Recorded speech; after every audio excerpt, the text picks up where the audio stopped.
Thank you. We will now proceed to discussion of non-consent item 10.1, changes to residential faculty policies manual.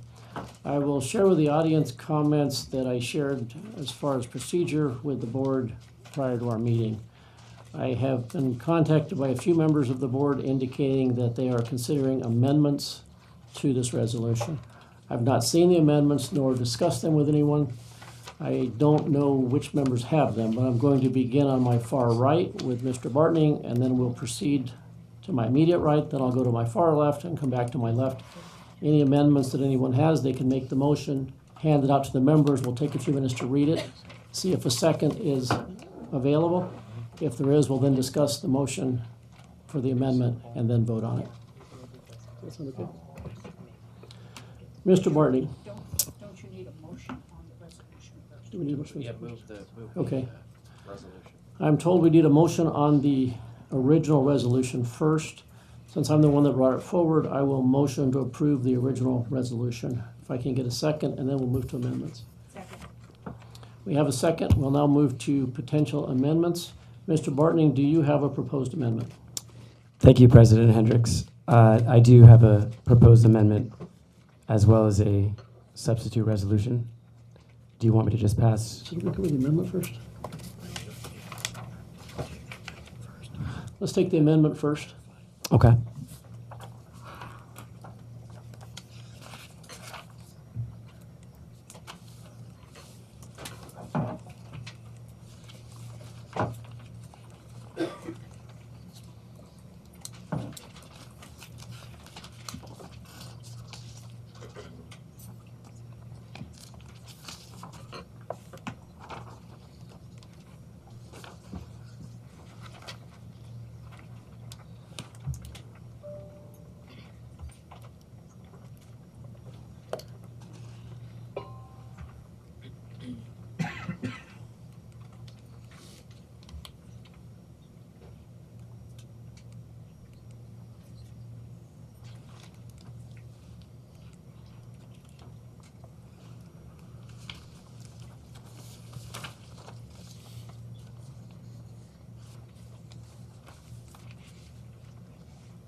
Somebody need to read this too. Yes, I can read it and explain it.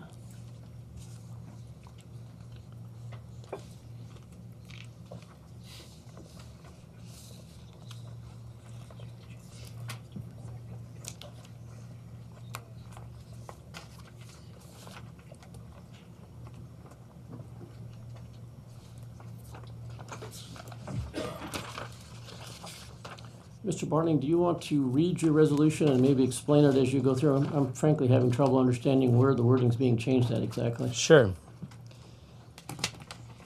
Thank you, President Hendricks. The amendment is changing the resolution where it says the process of meet and confer as defined in section 1.2 is terminated effective February 27th, and replacing that with to be amended as follows. The section that is included there is actually the current definition in the RFP, with the exception of the part that is in bold italics, which is changing that language from with respect to responsibilities, wages, governance, benefits, and all other terms and conditions of residential faculty employment to with respect to responsibilities, governance, and other terms and conditions of residential faculty employment, with the exception of wages, compensation, and benefits. It then says in definition of meet and confer, the process is detailed in section 7.6. So the next section there addresses 7.6 because that would be contradicting that language in 7.6.1. And the only change there is the last sentence, which as of right now says issues may include but are not limited to working conditions, compensation, and benefits. It now states issues may include working conditions, issues may not include wages, compensation, and benefits. The final part of the amendment is just changing the effective date that you currently have in your resolution from November 1st to January 1st. Mr. Bartning, if you could move your amendment. I I'm sorry, make a motion for your amendment. Yes, I move that we discuss the amendment. Move that we adopt the Bartning amendment. I move that we adopt the Bartning amendment. Is there a second? Mr. Sarr, are you making a second? Yes. We have a second. Mr. Bartning, do you want to explain or make comments on your proposed amendment? Yes, I do. So I'm on, right? I'm obviously the new guy on this board. This is my 29th day, my first governing board meeting, and I'm looking here at a RFP that is about 100 pages long that I've been trying to synthesize in the couple of weeks that I've had to review this. I've had a number of emails and conversations with faculty and administration, and in my limited knowledge of this wonderful system I think we have here at Maricopa Community Colleges, it seems to me as though the element of the meet and confer process that has been discussed and in terms of creating inefficiencies has to do with the wages, compensation, and benefits, as opposed to what we have in the current resolution, which includes accountability, organizational operations, which seems pretty extensive. My amendments, and I actually do have a substitute resolution which encompasses this and a few other items, but I wanted to begin with something smaller, is to address that specifically and see if we can come up with a compromise here before we throw out the entire process and not give faculty a way at least to do anything here in the time that we would replace the meet and confer process per the current resolution. Do we have additional comments from the board? Mr. Sarr. Regarding the amendment, I second it because there are parts of it that I think are good. The bulk of the RFP, including meet and confer, I think have served us well for a lot of years. And I don't necessarily want to throw it out. But I do realize, as many people have said, it's an old document and things change. Our students today are different than they were 50 years ago when this document started. So I think it is important that we have a conversation about this document on a fairly regular basis, and faculty obviously needs to be involved. Whether or not the items of compensation, salaries, and so forth are included in work in the meet and confer process, it has been, but quite frankly, revenue and the budget determine whether or not those issues are actually part of the discussion in the end. I can't imagine a discussion with an employee group that doesn't involve some of those issues at some point. But the realities of what has happened in the past 8 years that I've been involved, they've been secondary to some of the other improvements in this document. So I'm open to the discussion tonight. I don't know that this is the final passage. I give our newest board member credit for having to go first. But I look forward to the discussion from all board members, and I think this is a good start, so thank you very much. Dr. Thor. Thank you, Mr. Hendricks. I want to be sure that I understand your intent, Mr. Bartning. It looks to me that your intent is not to terminate meet and confer and the residential faculty policies, but rather to limit the scope of meet and confer and the scope of those policies? I would say specifically to limiting the scope of meet and confer with relation to those three topics. By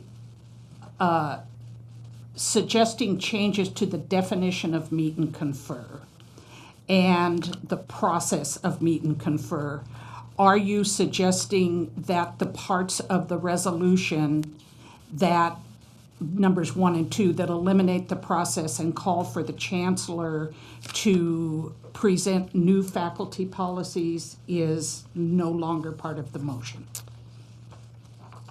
Well, again, I started here with a smaller amendment. I'd be happy if President Hendricks allows to give to the other board members the substitute resolution that goes into further explanation, but I defer to the process. Is that a yes or a no? Do we have to know the amendments first? Yeah, if he wants to withdraw, then he can authorize a more broader substitute. That would be after amendments, wouldn't it? It doesn't matter. That would just go in order of member. Mr. Bartling, if you want to withdraw your amendment, you can offer your substitute motion. Okay. Or we can vote on your amendment and you can offer the substitution later. I think so we don't get too confused, I will offer the resolution, because I think in order to answer Dr. Thor's question, there's some other items in the resolution that would be contradictory to the proposed amendment. Again, I'm new to this process, and so I created an amendment just to give the intention, since that is what we were going to start with. So the Bartling amendment is withdrawn, I withdraw the Bartning amendment. and now you wish to introduce a substitute motion, is that correct? Yes. Okay, if you could distribute that.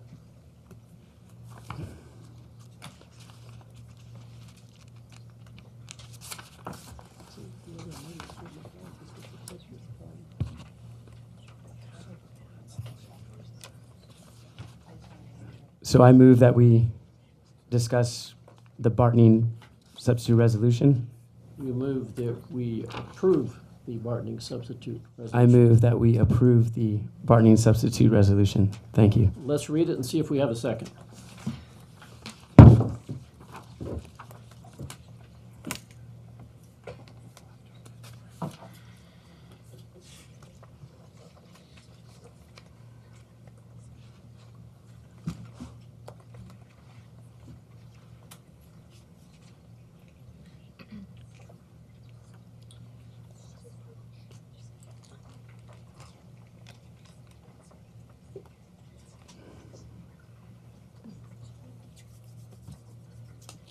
President Hendricks, would you like me to? Wait. Give us just a minute. Okay.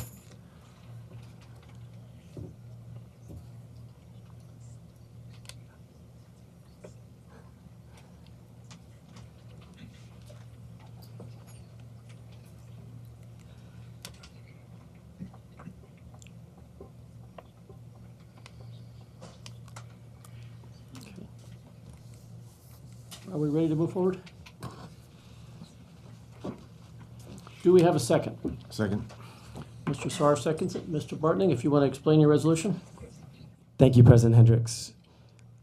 So everything in this resolution I've underlined and italicized for what is being changed from your original resolution. The first part in the whereas section, whereas the governing board recognizes the valuable contribution that faculty can provide in the development of policies that pertain to the residential faculty's essential mission of teaching and learning. That is taken verbatim from your resolution from down in section 2. I just moved that to the top because it seemed to me more appropriate as a whereas clause, as it didn't seem to pertain as much to the creation of a process of faculty policy development. The next change is the residential faculty policies manual dated July 1st is extended beyond its termination date of June 30th to October 31st. I changed that to December 31st per some discussion of the last meeting of concern that it would be in the middle of the semester. The next section I've already discussed in the amendment, but I guess I'm starting over, is that correct?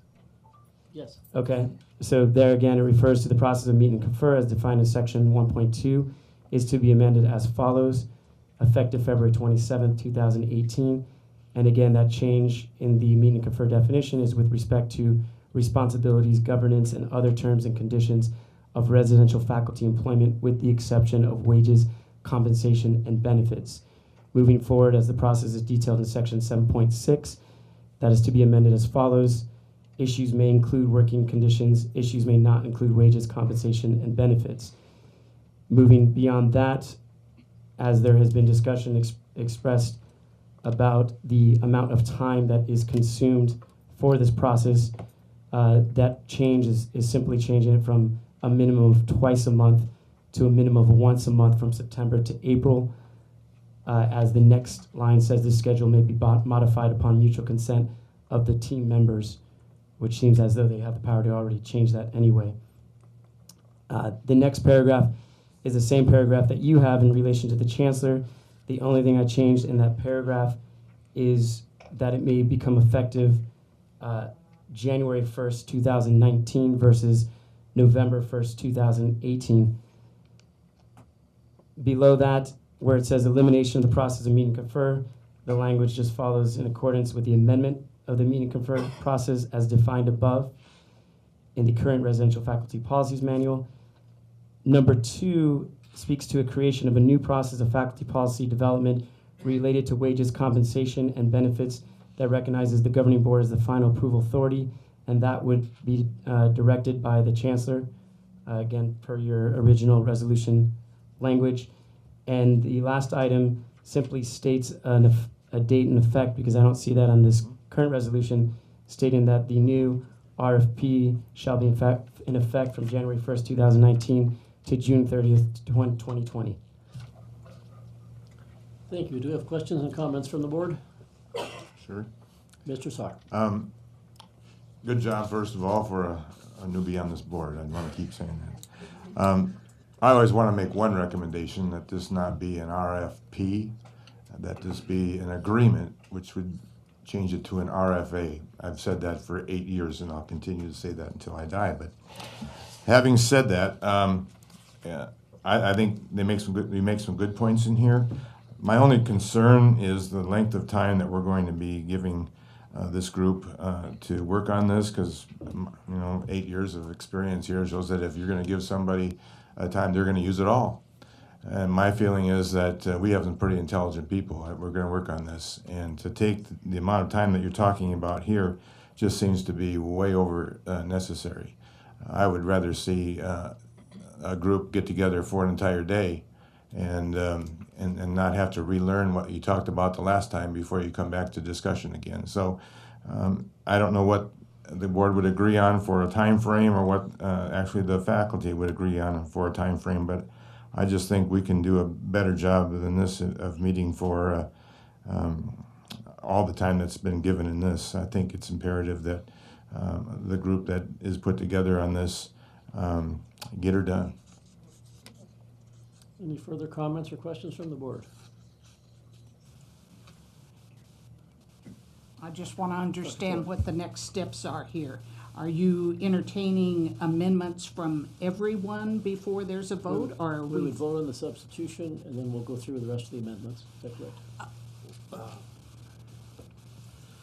Mr. President and members of the board, if the substitute amendment is adopted, that essentially becomes the amendment on the table, and it can still be amended further, but the amendments would be to the one that was to the substitute amendment being offered. So essentially, if this substitute amendment is offered, then the original one, the yellow piece of paper, essentially goes away, and we are on the substitute. The substitute amendment becomes the resolution under consideration. So our next step would be to vote on the substitute amendment, or substitute resolution. If it's approved, that becomes the resolution, and further amendments would be to the substitute resolution. Good. Does that make sense? Yes. So Any a further yes comments? vote does not mean that this is the final document. No, a yes vote would A yes mean- vote means this is the one we're working from going Yes, forward. a yes vote would mean the original one is gone, and this is now the one we're working with. Any amendments would be to the new resolution. Okay. Mr. Bartley, on this, and I commend you for the job you've done. I was doing good if I could find my seat by the time I was here, as long as you've been here. Is this something that you have belief that the residential faculty supports? I have belief that several faculty support this per conversations, but I don't know for certain if the president of the Faculty Association does Okay. support this. I guess, Martha, if I understand this correctly, it essentially bifurcates the existing meet and confer policy. It takes away, I don't know what percentage, 80, 90% of what goes to meet and confer now would then go to a new process as described in the original resolution. And from what I can see, what would remain is discussions about working conditions would remain in meet and confer, but essentially anything involving wages, compensation, and benefits would defer to the new process that hasn't been set up yet that's described in the original resolution. Am I understanding that correctly, what the intent is? That's correct. Okay. I guess my comments on this is, I had floated the idea of bifurcating to a few people before. From the communications I've gotten, I haven't got anybody that said, could we soften this? I've gotten emails that said, don't do it, and I've gotten emails that said, do it. I guess I almost see this as this is a significant change we're proposing. People who support it, people who don't, but there's not a lot of middle ground. This is a major change we're making. This almost sounds like offering up a Band-Aid to passivate somebody, and I think we need to be respectful to people that agree and disagree, and I don't think that's what this is. I'm going to oppose it, but with all respect. Is there further comments? If not, we'll vote. I'm going to take a roll call vote on the substitute resolution. A yes vote will indicate that this is the resolution we are moving forward with to amend. A no vote will mean this resolution goes away and we're discussing the original resolution.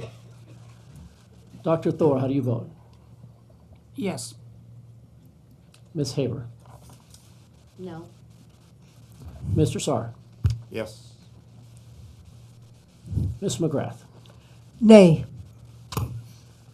Mr. Bartney? Yes. Ms. Livingston? No. I vote no. The substitute motion fails by a vote of 4-3.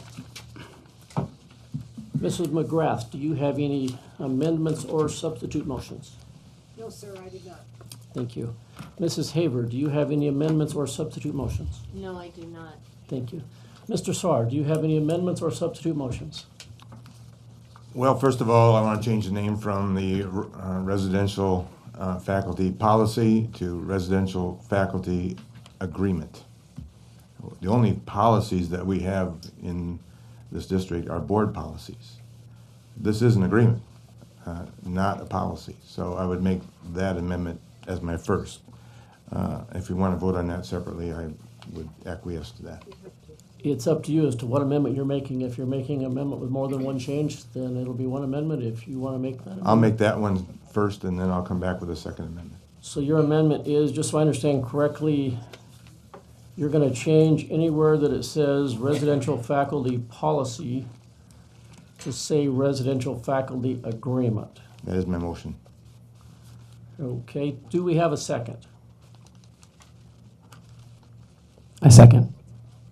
We have a second. Is there any discussion? Ms. Livingston? What would that do for us? Going into a book and changing all the verbiage, how would that change that? Or is it just a stance that you have? Mr. President, may I respond? Mr. Sarr? Again, it's been confusing for lots of reasons. An RFP in most industry is a request for proposal. We've always talked about that. But more importantly, in this district, a policy comes from the board. The chancellor and everything else is administrative regulations. That's in policy. That is our policy. So I'm simply saying let's be consistent in how we label these things. And as far as changing, you know, I'm a techie guy. You get in a word and you say automatically change anything that says policy to agreement, and you've got this in place. I just think it's been a long time coming that we've talked about this, faculty's talked about it, but it seems to get pushed aside. So I'm just pushing it to the front again. Any further comments? I'm just gonna comment, this seems like an awful lot of work to change a phrase that's worked fine, I'm told, for 40 years. I'm not going to support it. If there's no other comments, we'll vote. Ms. Livingston, how do you vote? No. Mr. Bartney? No. Ms. McGrath? Nay.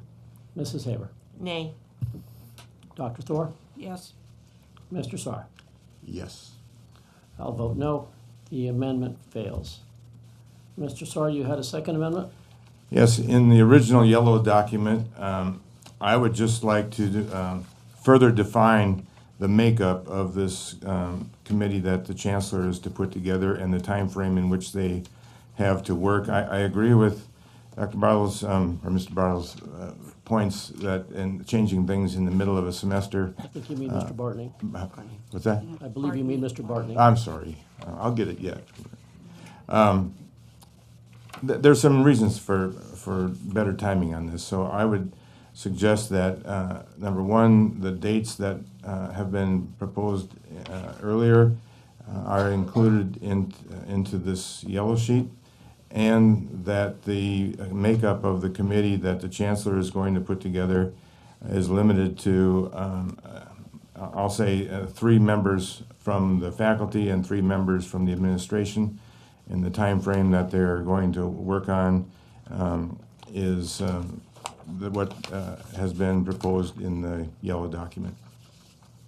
Okay, just to be clear, when you say the dates previously proposed, we need to know what those dates were, so we're clear on what the amendment is. Okay. What's that? He can make it verbally if he doesn't have it. And one I had is history. Changing the residential faculty policy manual dated July 1st, 17 is extended beyond its termination date. I want to change that from June 30th, 2018 to December 31st, 2018. I also want to make it effective under 7.6.2 to the effective date of January 1st, 2019, and that the change added to that third area at the bottom of the yellow page to the new residential faculty policy manual shall be in effect from January 1st, 2019 to June 30th, 2020. Okay, is there any further discussion on the SAR amendment? Need a second first. Well, that's a good point. I mean, do we have a second? I second. Mr. Bartning makes a second. Do we have further discussion? We will go ahead and vote. Mr. Bartning, how do you vote? Yes. Ms. Livingston? I just want to make a comment before I share my vote. I fully understand that this is just giving more time, but I believe you stated earlier, if there's time to give, then people will just take it. And I feel this goes into I think this goes into this also. I don't see the purpose of changing the dates. I'll stand with the board, obviously, if you want to change dates, but you're not giving me a good reasoning for changing this. So with that, I vote no. Ms. Livingston votes no. Mrs. McGrath, how do you vote? Nay. Mrs. Haber, how do you vote? No. Mr. Sarr? Yes. Dr. Thor? Yes. I vote no. SAR amendment number 2 fails. Ms. Livingston, do you have any amendments or substitutions you'd like to offer? Yes, sir. Dr. Thor, do you have any amendments or substitutions you'd like to offer? I do.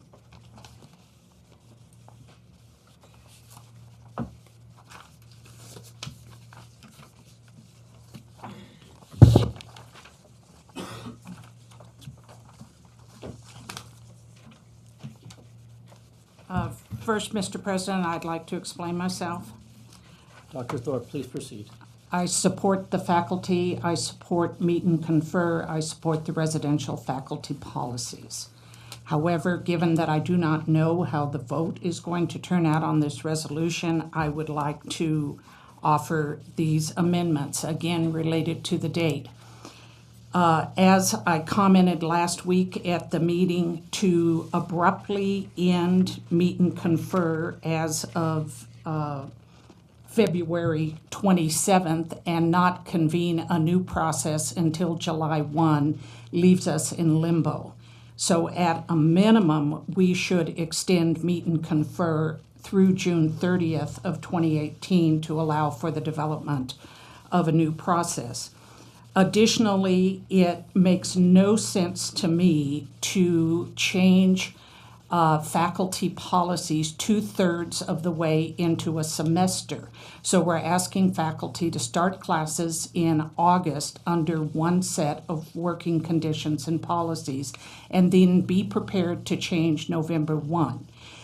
Faculty are hired for an entire year and set forward their classes and syllabus for an entire year. So at a minimum, we should extend the existing residential faculty policies until June 30th, 2019, in order to allow for consistency throughout the next academic year and to give the opportunity for the new process to work in a reasonable fashion. Thank you. So I move my proposed amendments. Do we have a second? Second. Mr. Sarr, are you seconding? Mr. Sarr seconds. Do we have comments or questions? Ms. Livingston. I just want to thank you, Dr. Soar, for explaining why in the world you would change the dates. At least now it has clarity. Thank you very much.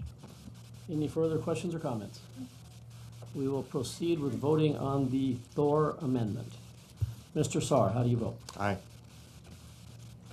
Ms. Haver, how do you vote? No. Ms. McGrath? Nay. Mr. Bartley? Yes. Ms. Livingston? I'll explain my vote. While it now has clarity, it is again still a Band-Aid. We're here to decide on a policy. With that, I vote no. Ms. Livingston votes no. Dr. Thor? Yes. I vote no. The Thor amendment fails by 4 noes, 3 ayes. Dr. Thor, do you have any further substitutions or amendments? I would like to move to postpone this resolution indefinitely. Do we have a second? The motion fails for lack of a second. Are you taking another? Can I make another motion? At this point, Oh. we will allow it. Mr. Bartney? I'd like to propose that we table this resolution to our next board meeting. Do we have a second to table? Or just second? Do we have a second for Mr. Bartning's motion? Second. We have a second. Is there a discussion? Seeing none, we will. Mr. Sarr. If I could. I guess my question is, what happens between now and the next meeting? Is there going to be further discussion amongst somebody and somebody, or are we just going to start over again 30 days from now? Thank you, Mr. Sarr, President Hendricks. I hope that there is a discussion. That's the intention. And to President Hendricks' comment earlier about whether or not I have the support of the Faculty Association to my resolution, and that I've not really been able to have adequate conversations to do that. I'm proposing that we have 30 days so that we could have more of a consensus building process in place, given that this has been a rather shortened timeline. Understanding that I'm new to the process, but it seems as though this is kind of, from my understanding, come into the fray rather quickly in terms of how usually these processes will take. Any further comments or questions? Seeing none, we will vote on the Bartning Amendment number 3. Mr. Saar, how do you vote?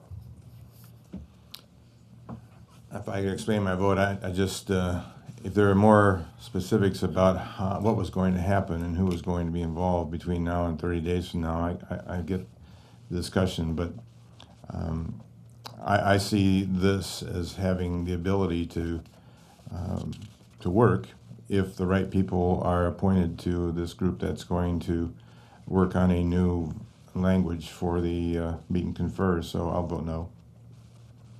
Mr. Saar votes no. Dr. Thor, how do you Yes. vote? Mrs. Haber, No. Ms. McGrath, Nay. Mr. Bartning, Yes. Ms. Livingston. Ms. Livingston votes no. I vote no. Bartning Amendment number 3 fails by a vote of 5 nay, 2 aye.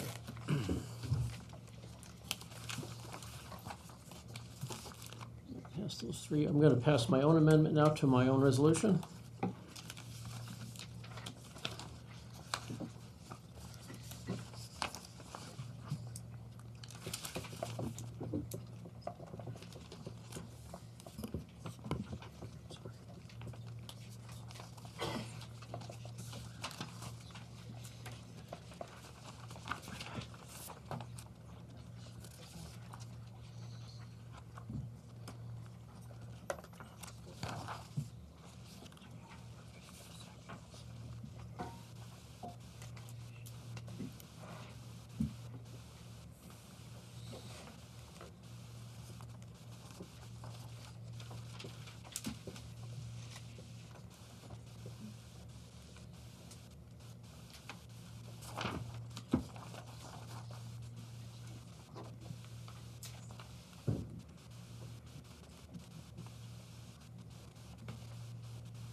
Okay to move forward? Okay, I will read the clauses that I propose adding in my amendment. The resolution would stay the same as the original resolution with these additions. In the whereases, I've added whereas Arizona Revised Statute Section 11410 prohibits employees of Maricopa County from engaging in fundraising activities for a political action committee while on duty.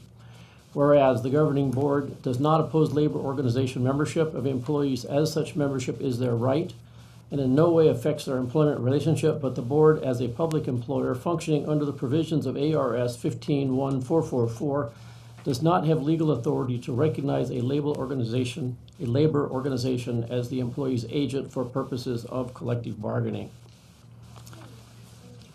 At the bottom of the resolution, I'd label it section 2, but it would actually be a third point.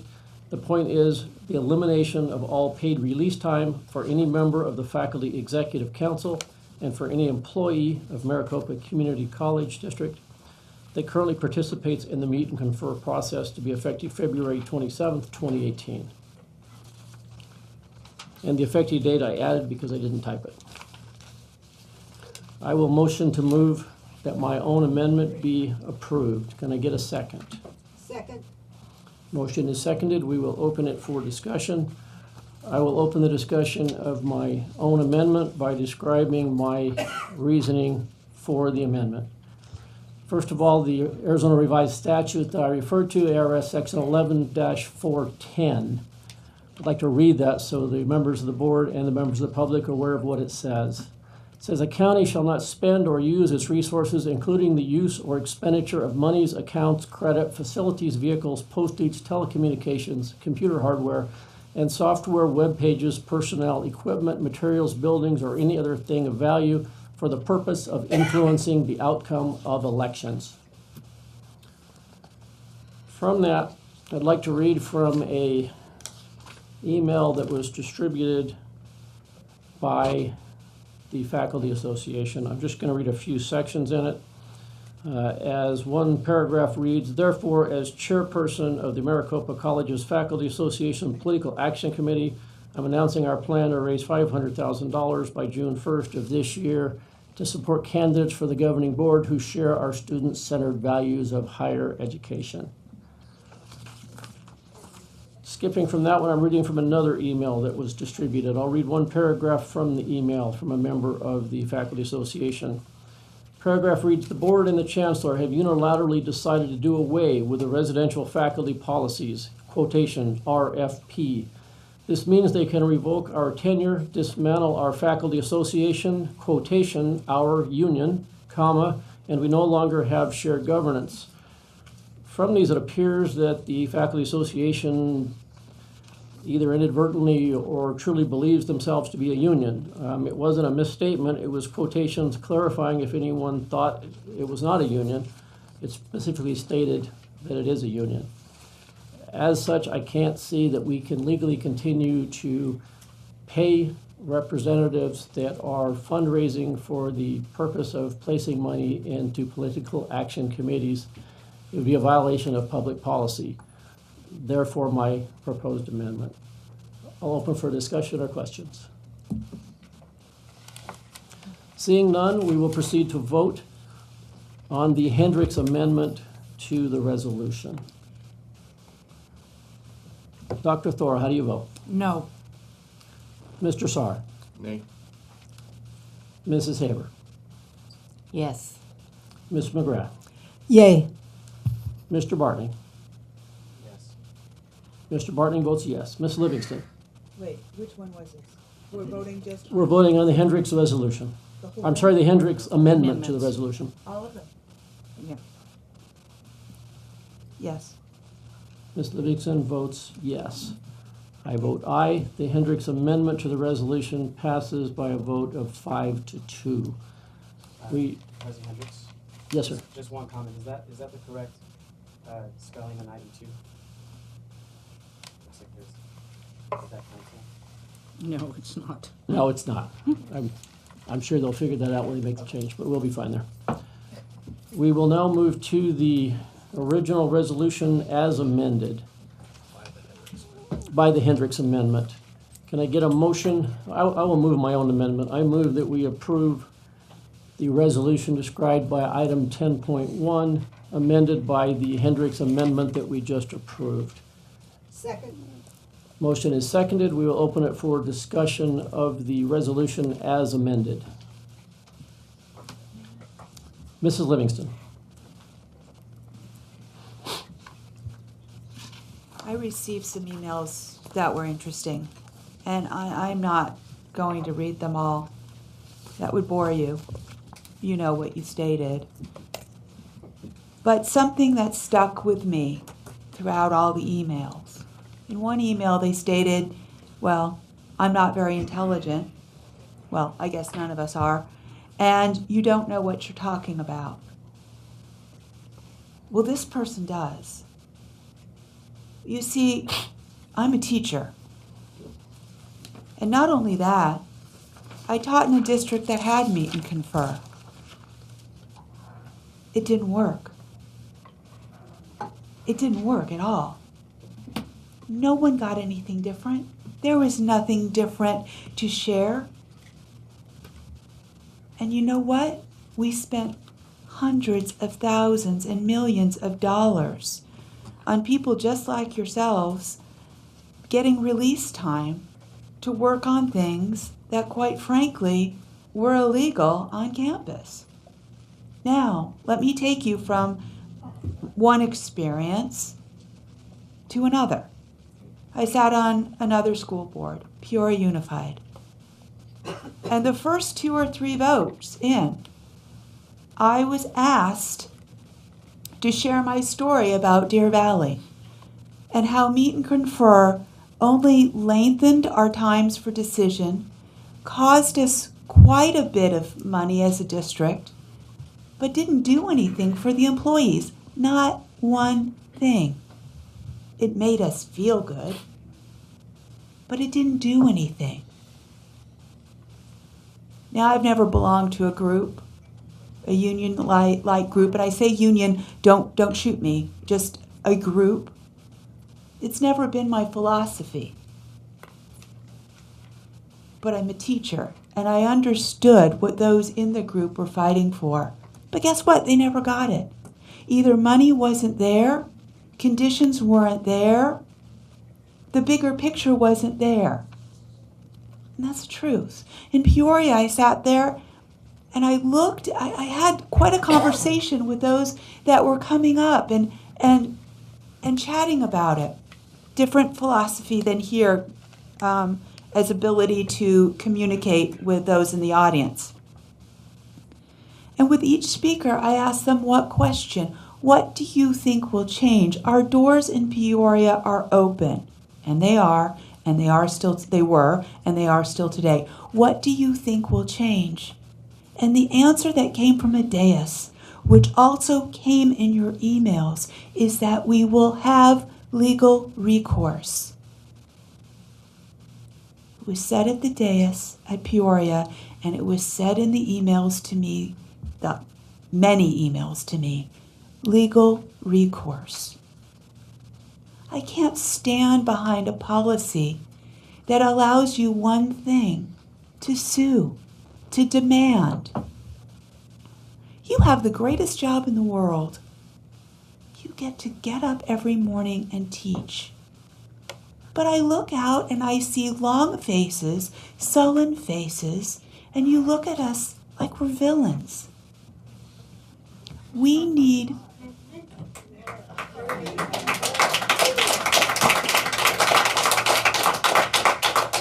I suppose I walked into that. Okay, fair.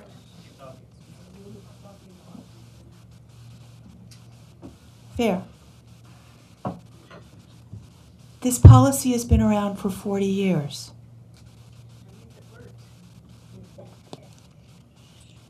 Policy has been around for 40 years. From what I can tell, this faculty-centric, and very rightly so, faculty-centric group, it no longer works. We need to move forward.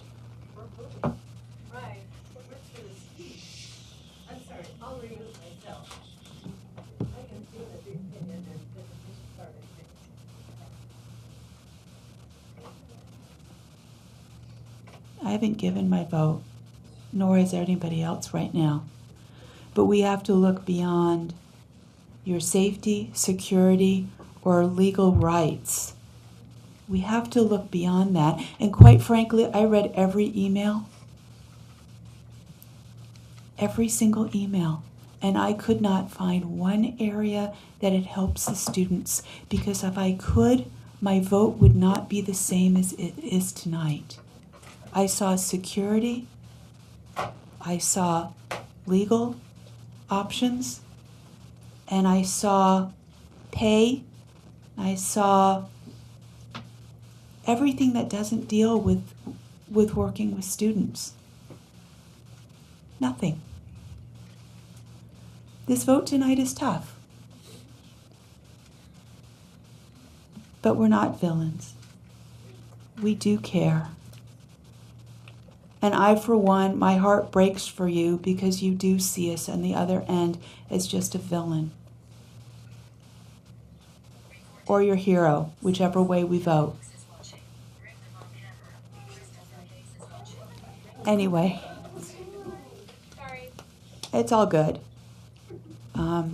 That's all I have. Thank you. Further comments from the board? Mr. Barton. Thank you. Thank you, President Hendricks. Process matters. I think that someone else mentioned that tonight. And my concern mostly with this resolution is the process that we've taken to get to this point.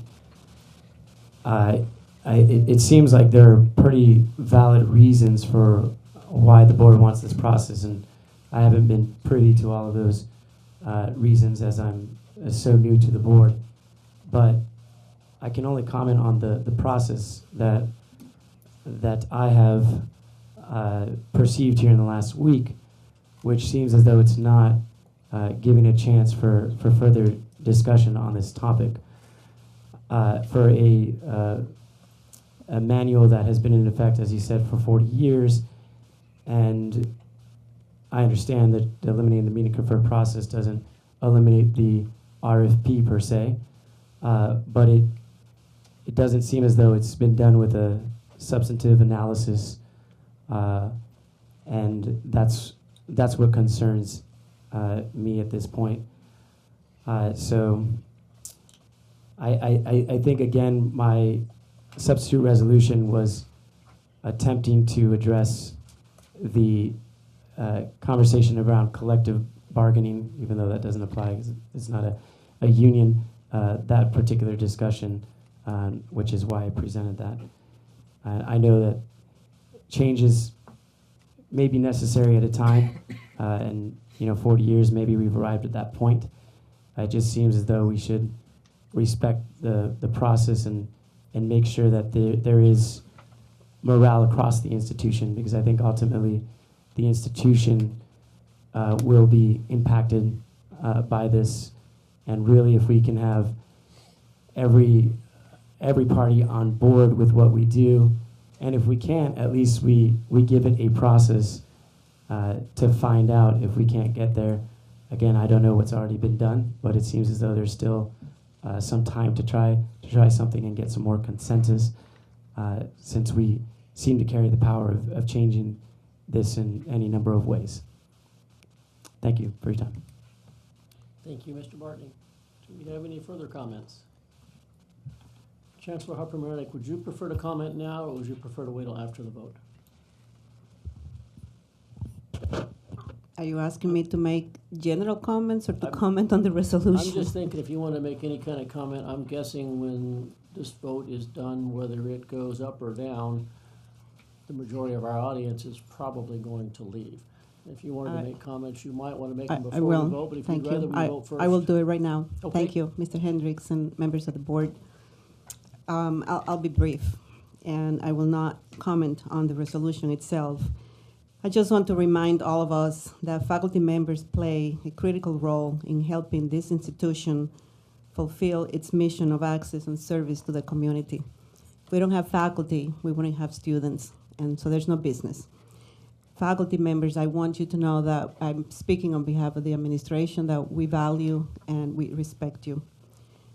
I will continue, as I have done for many years, to work collaboratively with you to develop policies that will be fair, in the best interest of our students and our system, and that recognize and reward faculty expertise and professionalism.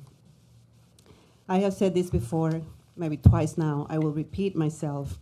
I've been around in the system for 26 years, and I believe I have proven in those 26 years that I'm a champion and an advocate for faculty and what I believe matters most to all of us, and that is our students, their success, excellence, and innovation in teaching and learning, academic freedom, scholarly work, and collaboration.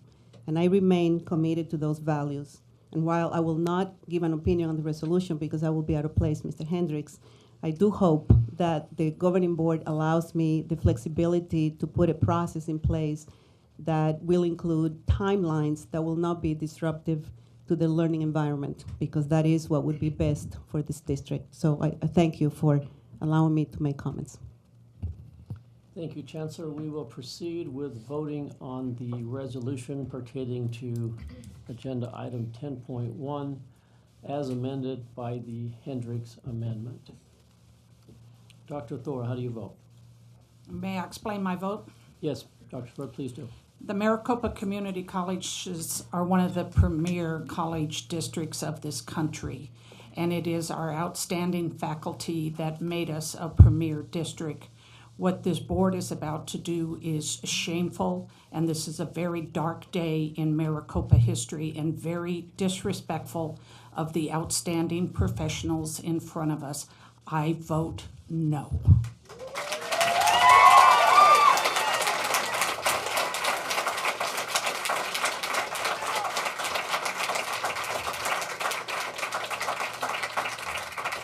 Mr. Sarr, how do you vote?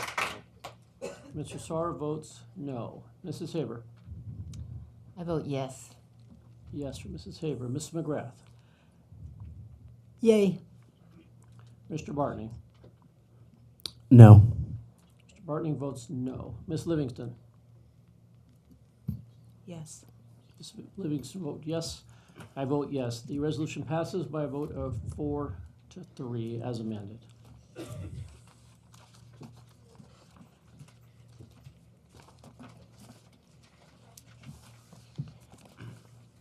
Should we take a recess? We're going to take a 5-minute recess. We will reconvene at 8:30.